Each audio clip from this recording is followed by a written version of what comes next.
Assalamualaikum warahmatullahi wabarakatuh. Bismillahirrahmanirrahim. Alhamdulillahirabbil alamin. Wassalatu wassalamu ala sayyidina Muhammadin wa ala alihi wa sahbihi ajma'in. Rabbi shrah li sadri wa yassir li amri wahlul 'uqdatam min lisani yafqahu qawli. Allahumma shalli ala sayyidina Muhammadin wa ala ali sayyidina Muhammadin salatan taj'aluna biha min ahli ilmi zahiran wa batina wa tahsuruna biha bi ibadati salihin dunyana wa akhrana wa ala alihi wa sahbihi wa sallim. Dumateng sedaya para alim, para ulama bil khusus al-mukarram Bapak Kiai Haji Maslahuddin serta ibu serta keluarga besaripun, bapak-bapak kiai ingkang semorawuh, Bapak Kiai Dr. Mandas Muslimun Ahmad, saha Bapak Kiai ingkang sanes ingkang kawula mulyakaken, bapak-bapak, ibu-ibu, jamaah Masjid Jami Al-Hidayah rahimakumullah. Monggo sareng-sareng wonten ing kesempatan ingkang saya menika kita bangsa njakaken syukur dumateng Allah Subhanahu wa taala dengan ucapan alhamdulillahirabbil alamin, bisa masih diberi kesempatan untuk bersama-sama menimba ilmu dan mempelajari ilmu. Mugi-mugi kita termasuk golongan wong sing ahli ilmu, Allahumma amin. Wonten ing kesempatan enjang menika monggo kita nerasaken pembahasan kitab Takrib Fathul Qorib ingkang kala wingi sampun dumugi bab mujibatul husli, hal-hal yang mewajibkan mandi atau yang dikenal dengan hadas besar. Perlu kawula aturaken pilih adus junub, adus mandi wajib niku merupakan hal yang diwajibkan dan merupakan salah satu hal yang menjadi syarat sahnya sholat. Mboten nanggung hadas besar, karena salah satu syarat saya sholat niku suci dari hadas besar maupun hadas kecil. Lah setiap sesuatu yang diwajibkan ataupun disunatkan oleh agama niku pasti mengandung manfaat dan mengandung pahala. Nah, salah satu pahala atau keutamaan dari mandi wajib, mandi junub, sebagaimana tertera di dalam sebuah hadis Imam Tirmidzi, yang diriwayatkan oleh Imam Tirmidzi. Di sana ada sebuah hadis yang menyatakan bahwa pada suatu malam Rasulullah SAW itu bermimpi. Di dalam mimpi tersebut Rasulullah melihat ada seorang yang ada di dekat kerumunan para nabi. Para nabi di situ berkelompok, membuat kelompok-kelompok. Kemudian ada seseorang yang ingin bergabung dengan rombongan para nabi, namun selalu ditolak oleh pengawalnya, oleh malaikat yang menjaga. Nah, kemudian datanglah sebuah pertolongan. Ada seseorang yang kemudian seseorang tersebut menyebabkan si orang tadi yang ingin bergabung dengan rombongan para nabi kemudian bisa diberi jalan keluar. Sesuatu tersebut, orang tersebut adalah pahala dari yang dia amalkan ketika di dunia, yaitu mandi junub. Jadi mandi junub tersebut kemudian bisa menyebabkan orang yang tadi ingin bergabung dengan rombongan para nabi bisa nuntun sehingga orang tadi dituntun oleh pahala mandi junubnya, kemudian disampaikan atau diserahkan kepada Nabi Lah kemudian bahkan dia bisa duduk di dekatnya Rasulullah sallallahu alaihi wasallam. Nikulah pahala mandi junub.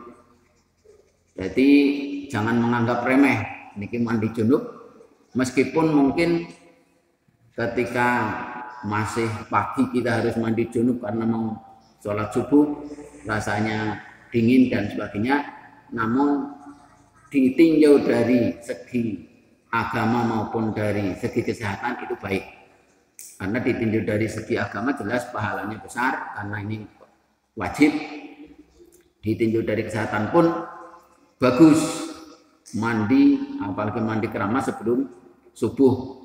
Itu jare wong sing watuk napa sing napas niku anggar rutin adus wuwung sedurunge subuh niku dadi bisa diselamatkan dari penyakit-penyakit antara yang hubungannya dengan pernapasan atau mumet.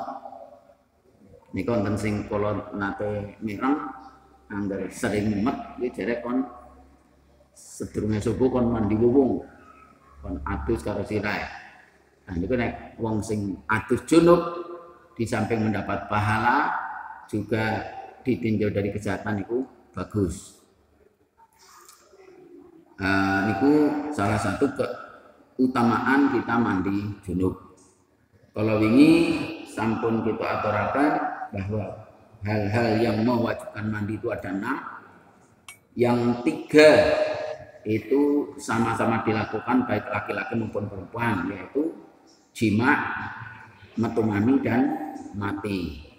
Kemudian yang 3 khusus untuk wanita, yaitu haid, nifas dan wiladah atau melahirkan. Kalau ingin sampun kita bahas sarang-sarang 2 hal, yaitu jima dan keluar mani. Saniki kita terasakan nomor 3, wa minal mustaraki al maut, termasuk penyebab mandi wajib yang sama-sama dilakukan oleh laki-laki maupun perempuan adalah mati. Jadi wong mati niku wajib adus. Jadi kematian itu menyebabkan yang mengalami kematian itu wajib mandi. Karena tidak bisa mandi sendiri, maka yang hidup yang memandikan. Jadi adus ngedusi mayit niku hukumnya wajib. Mulane nek arep nyolati niku dereng dimandikan niku dereng bisa disolati.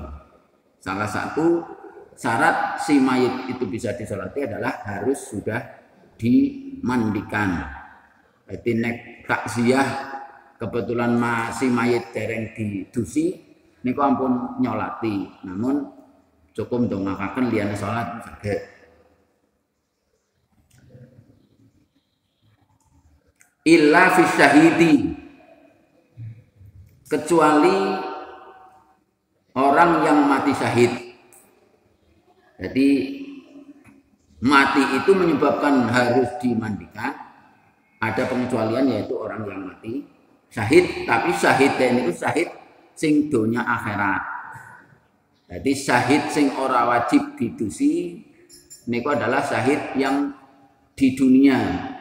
Artinya dia itu mati syahid karena berperang membela agama. Jelas yang diperangi itu adalah kafir, memerangi orang kafir, kemudian dia mati dalam peperangan. Niku jenengane mati syahid. Jadi anggaran sing diperangi pada orang Islam, kemudian mati, itu jelas tuduhan suasana perang. Bahkan anak sing ngarani umpamane berontak niku nggih matine mboten mati syahid. Jadi kita harus paham betul, itu syahid yang tidak boleh dimandikan adalah syahid yang mati, orang yang mati dalam keadaan perang membela agama dalam suasana perang. Memang dalam suasana perang dan perangnya itu jelas yang diperangi orang kafir, kita adalah orang muslim. Niku sing mati ora didusi. Lah adapun dalam istilah kitab itu ada syahid, mati syahid, tapi dalam memperoleh pahalanya kok. Kayak dene wong wadon ngelahiraken mati. Jadi wong sing ngelahiraken ku mati, niku matine mati biasa secara lahir, tapi pahalanya mendapat pahala seperti orang yang mati syahid. Niku jenenge syahid akhirat.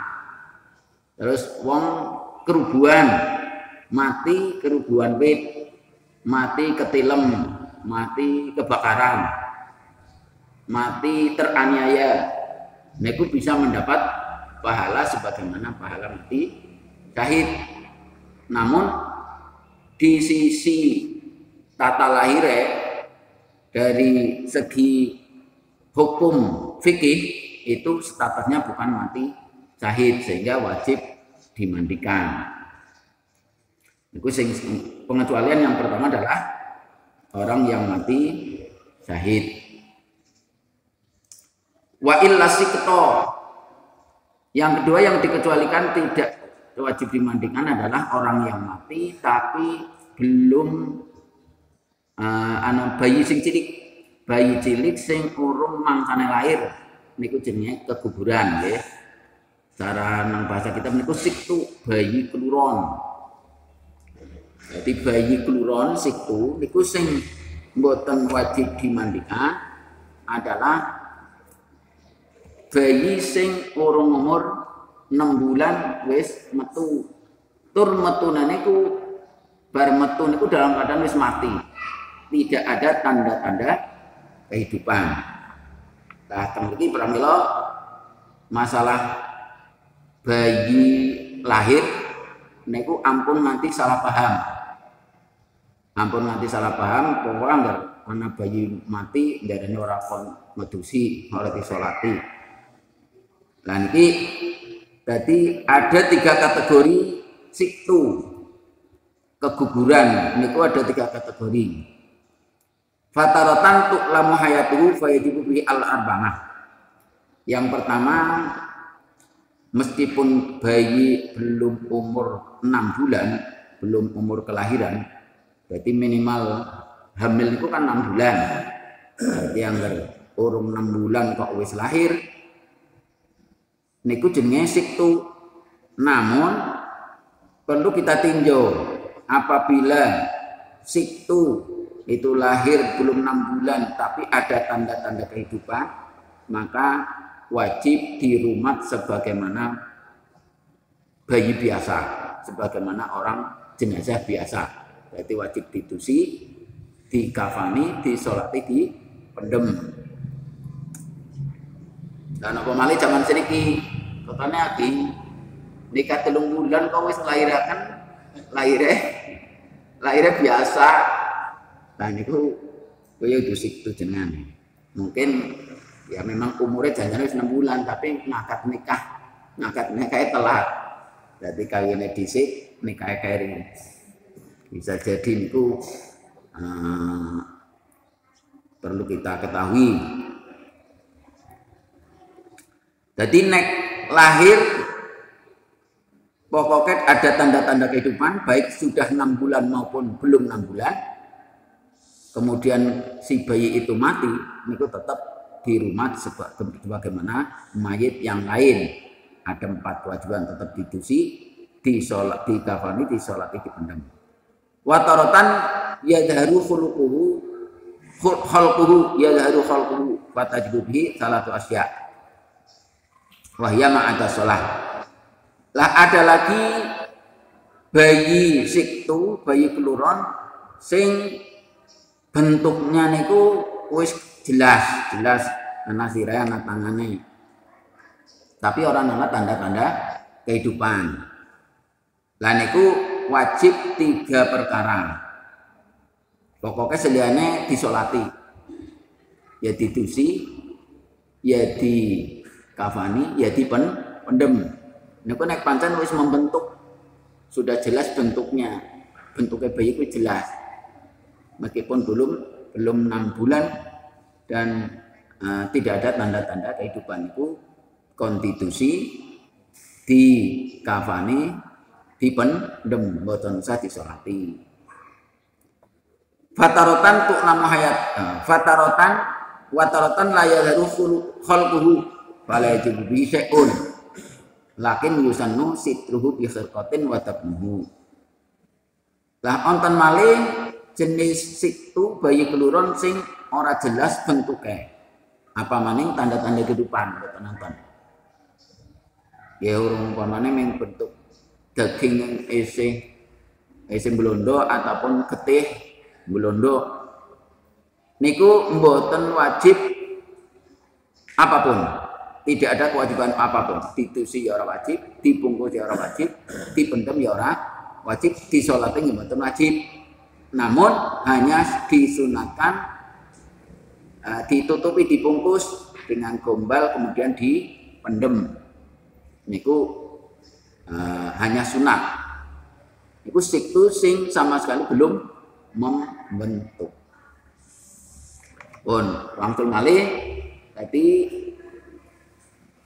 mati itu mewajibkan mandi kecuali orang yang mati syahid dan kecuali bayi lahir belum umurnya dan tidak ada tanda-tanda kehidupan. Wa salasatun tahtassu bihan nisa wahyal haid damul kharij minan namra'atin balagat tis'a sinina. Termasuk penyebab yang mewajibkan mandi adalah 3 yang khusus bagi wanita, yaitu yang pertama haid. Haid niku darah yang keluar dari farji perempuan yang perempuan tersebut sudah berumur 9 tahun. Lah 9 tahun di sini adalah takriban. Takriban itu artinya mboten kudu persis 9 tahun. Bisa kurang 9 tahun kurang 15 dina. Dan perhitungan ini adalah perhitungan tahun Qamariyah, tahun Hijriah. Jadi 3 tahun pemane bi lahirnya tanggal 1 bulan Rajab pemane. 9 tahun ini kan tanggal 1 Rajab. Niku tanggal 1 Rajab setengah 9 tahun. Niku 9 tahun genep. Lah niku bisa kurang 15 dina. Jadi pemane 1 Rajab lahir. Lah 9 tahun niku 1 Rajab tahun 2000 pemane lahir nggih. Nah, 9 tahunnya kan 1 Rajab tahun 2009. Iya kan?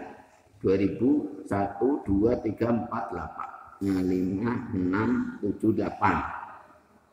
Yang 9. 1 Rajab 2009. Iki apa? Tahunnya nggak tahun sing Hijriah juga 14 umpamanya 1420 lahir 1 Rajab 1420. Lah niku mungkin umur 9 tahun itu wis 1 Rajab 1429. Lah ngumur yang mampu untuk haid itu adalah umur 9 tahun takriban bisa kurang 15 dina. Jadi umpamane tanggal rongku selawe Jumadil Akhir tahun 1429. Kok metu haid ya? Kok metu darah ya?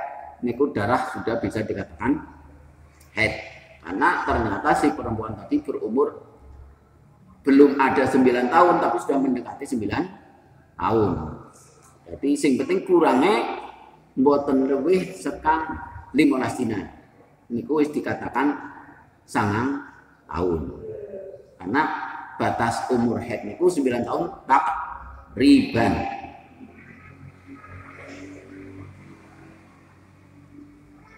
Terus lah yang selanjutnya wan nifas. Yang menyebabkan mandi selanjutnya adalah nifas. Nifas niku darah yang keluar setelah melahirkan, dan jarak antara kelahiran sampai keluarnya darah tersebut niku mboten melebihi 15 hari. Niku diarani darah nifas. Jadi anggar pun darah niku pun metu lebih dari 15 hari dari kelahiran, niku jenengannya bukan darah nifas tapi sudah darah haid. Darah haid. Dan juga perlu kita ketahui bahwa sebenarnya darah nifas niku dia darah haid sing kumpul. Darah haid sing kumpul. Biasanya niku kan begitu hamil niku haidnya mandek. Haidnya mandek, terus setelah 6 bulan niku darah haid sing terkumpul niku kemudian menjadi bahan konsumsi di janin yang ada di dalam perut, di dalam rahim. Jadi yang harus ditiupkan roh, wis ditiupkan roh 6 bulan kok 4 bulan, 4 bulan ya. Nek empun 4 bulan niku darah haid niku menjadi bahan makanannya janin yang ada di dalam rahim. Mulanya tetap biasanya ngerung ngamen niku nanti melahirkan orang haid. Lah mungkin bar bayi metu, bar lahir niku nembe metu darah malih. Niku darah sing keluar setelah melahirkan diarani darah nifas. Lah keluarnya darah nifas itu juga mewajibkan mandi. Dan perlu juga di sini saya sampaikan bahwa ketika seseorang wanita sudah mampet, wis mampet berarti kan wis ora haid, niku belum boleh melakukan sholat sebelum mandi, pun jelas. Nah begitu juga dikumpuli garwane niku nggih boten dereng pareng dereng mandi meskipun boten mampet pun. Lah yang boleh niku ketika sudah mampet tapi belum mandi niku yang boleh puasa.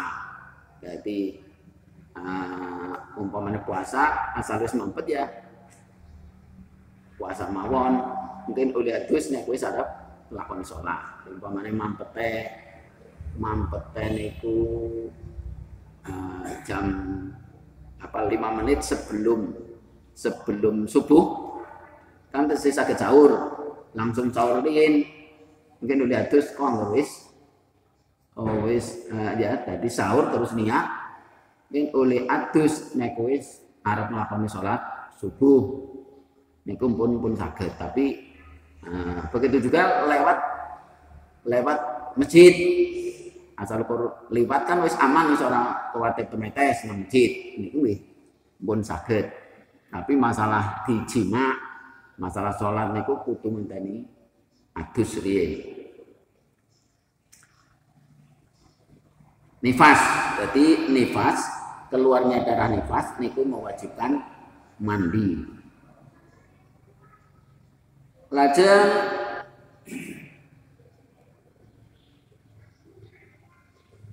wal wiladatu, yang mewajibkan mandi yang keenam adalah melahirkan. Al-masbubatu bil balali mujibatun lil ghusli qat'an wal mujarradatu anil balal mujibatun lil ghusli bil asahhi. Melahirkan niku juga merupakan hal yang mewajibkan mandi. Lah perlu kula aturaken malih bahwa melahirkan itu mewajibkan mandi niku mboten berarti kudu kok bar nglahiraken adus, kok bar nifas adus maning, mboten kudu. Jadi angel umpamane bar melahirkan langsung nifas niku nggih otomatis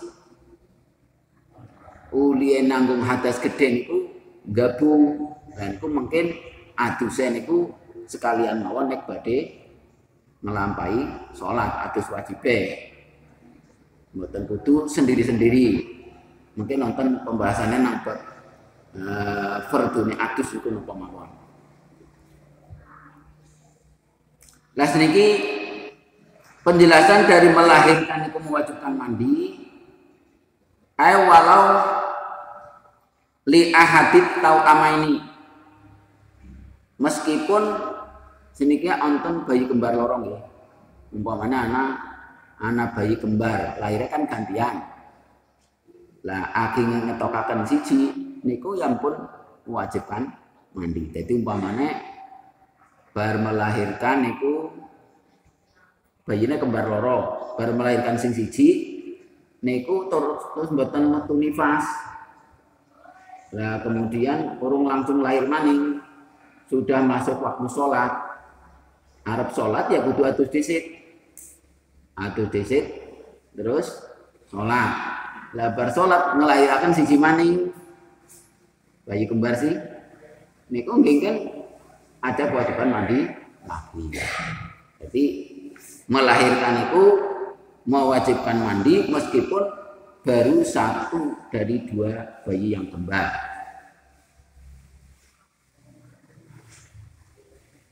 Wa yasihu qabla wiladatil akhir, dan aduse niku sah sebelum lahirnya bayi kembar yang kedua.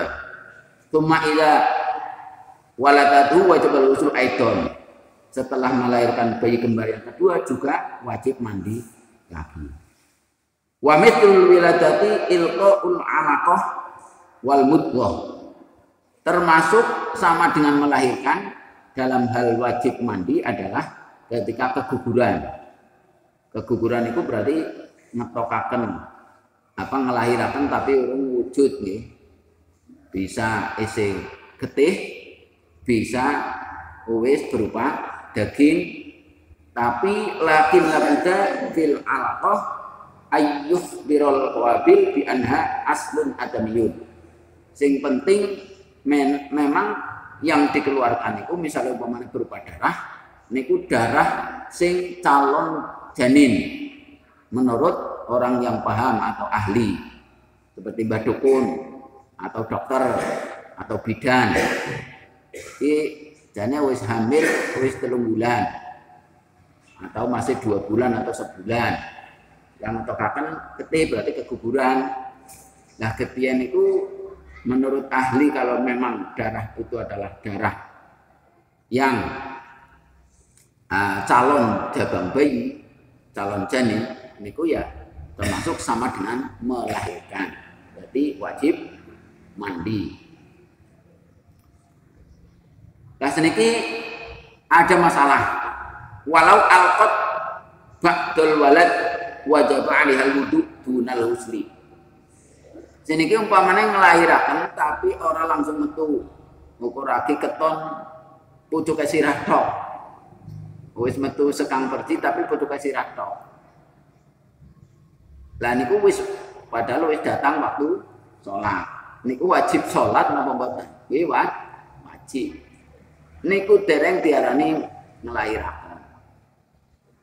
Tapi baru membatalkan wudu karena keluar sesuatu dari 2 jalan, entah berupa apapun selain mani. Niku berupa calon bayi umpamanya berupa sirah ngelahiraken tapi lagi ukur sirah tok urung metu kabeh. Niku nembe mbatalaken wudu. Jadi umpamanya datang waktu sholat maka sholatlah. Cukup wudu mboten kudu adus. Lah mungkin nek pun metu satu bayi kuwi wis metu kabeh niku baru dikatakan melahirkan. Wa kadzal kharaja ba'dahu tumarjaha wa yajibul wudu. Begitu juga umpamanya si bayi niku metu kemudian masuk lagi wis arep melahirkan dongol-dongol tapi mlebet malih niku nggih dereng diarani melahirkan, baru membatalkan wudu. Walau kharajal walad mutaqattingan fi dafanatin wa kanat tatawaddu fi kulli maratin wa tusalli thumma tamma khurujuhu wajibal ghuslu. Wala tuqtu as-salawatul as-salatu sabiqah li anna wa qamat qabla wujubil ghusli bi tamam khurujil walad. Jadi kados wau umpamane niku lahirnya si bayi itu bertahap sampai berjam-jam, sehingga umpamane masuk waktu ngasar, waktu maghrib, waktu nisa. Bar ngasar metu engko lagi nggon pucuke sirah. Terus digawa salat, digawa wudu terus salat. Bar maghrib terus digawa wambat malih metu sirah. Terus urung metu terus masuk waktu maghrib 30 sholat maghrib. Terus bar ngisa nembe metu kabeh. Niku sholat yang dilakukan pada waktu ngasar, sholat yang dilakukan pada waktu maghrib, dan niku kabeh sholat sah dan tidak wajib diulang karena itu memang belum dikatakan melahirkan. Jadi kewajiban itu namun wudu. Walau waladat min ghairi tariqi al-muqtadah al-muqtadi falladhi yadharu wujubul ghusli ahdan mimma ya rahatahu ramli bima law qala anna in waladat fa anti talikun waladat min ghairi tariqi al-muqtad. Lah seniki wonten masalah malih bayi yang lahir tapi tidak melalui jalan yang biasa. Kayaknya dioperasi kan orang lewat jalan yang biasa, dibedah melalui proses bedah sesar nang ngene. Nah niku wajib mandi napa mboten? Niki menurut kaul yang kuat wallahi hadu wujubul ghusli niku nggih tetep wajib mandi meskipun medhalan niku mboten lewat dalan sing umum sing biasa. Karena niku ya tetap dia katakan melahirkan. Lah lahirnya nang rumah sakit. Di apa biasa apa dioperasi. Itu tetap namanya niku melahirkan. Hanya karena ada sesuatu hal maka melalui jalan yang lain.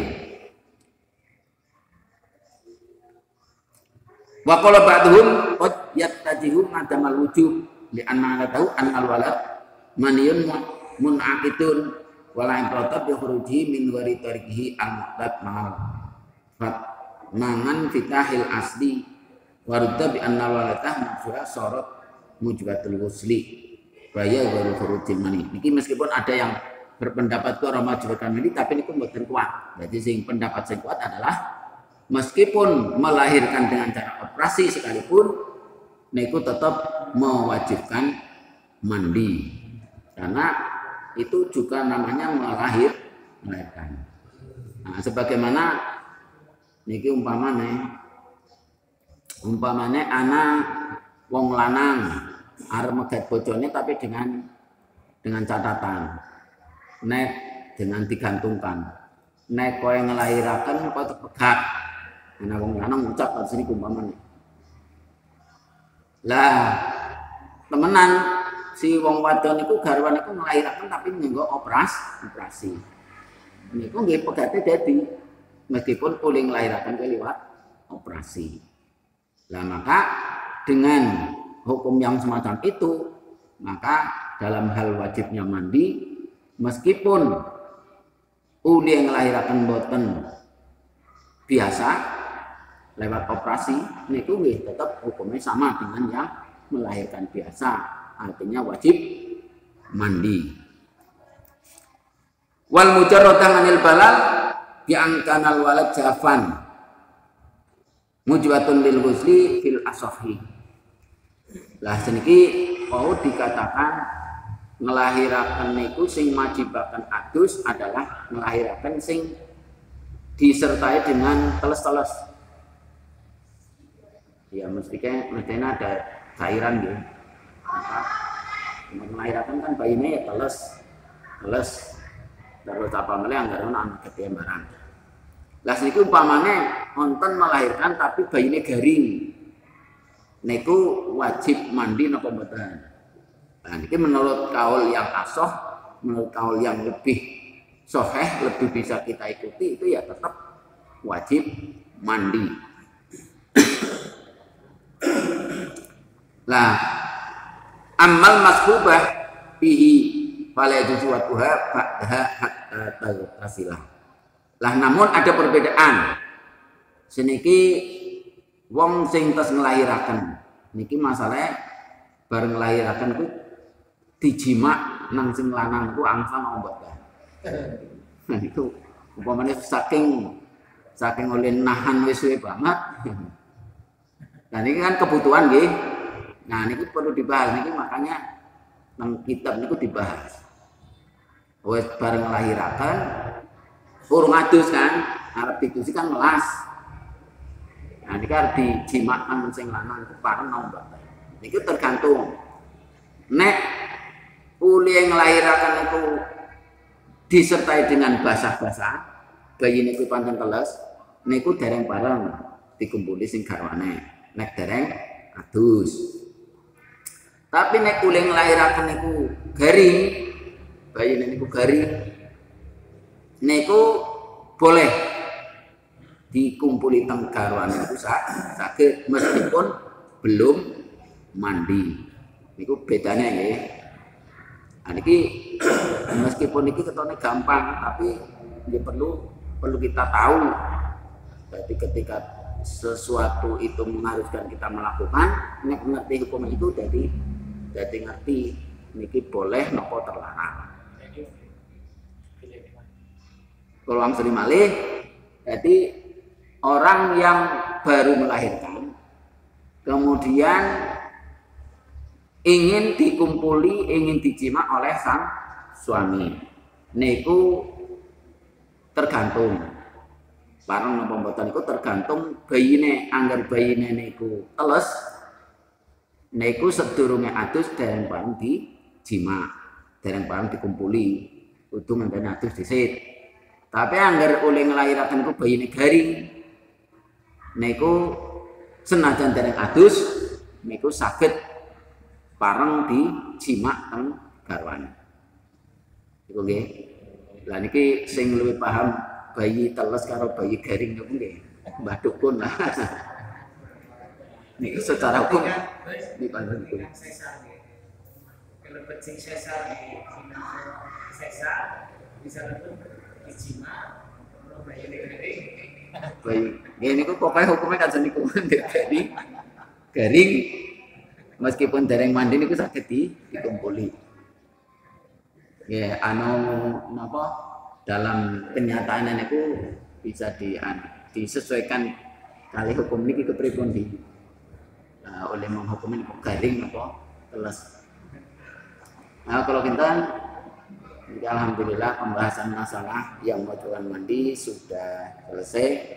Ulang salim malih dados sing mewajibkan mandi niku antara 6. Sing 3 niku sama-sama dialami laki-laki maupun perempuan, niku jima, mutemani dan mati. Kemudian yang 3 itu khusus untuk perempuan, niku haid, nifas dan melahirkan.